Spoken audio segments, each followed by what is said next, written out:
Kamusta ka na ngayon? I'm doing fine and getting back the things that I've been doing before. Okay naman po.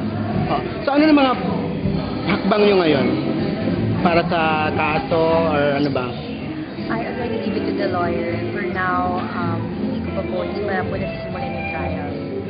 Are you back to your modeling or career? I have some sponsorships and thankfully 8 figures pala for my skin. And yung iba pa, I'm still going to meetings pala. So paano ka na ngayon? Kamusta na yung pakiramdam mo? Nakakalabas ka na ba ng, alam mo yon, nung wala ng takot? Nandun pa rin yung medyo parang iba yung life ko yung before. Unlike now, parang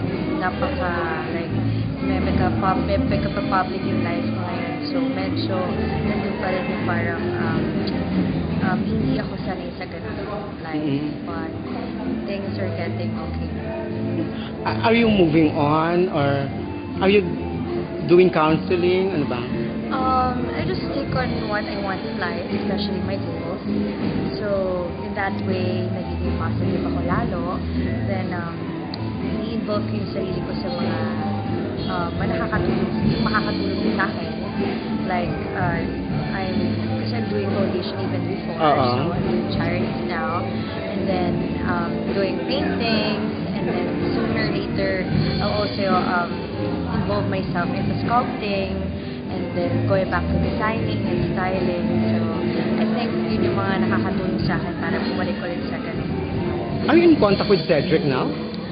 He's busy with his business and with the friends naman we're okay. But no, we're busy with what we do. Ano pang mga plano mong gagawin ngayon in terms of para maka-move on ka na, para hindi ka na, wala ka ng takot na, alam mo yun, magpakita sa mga tao?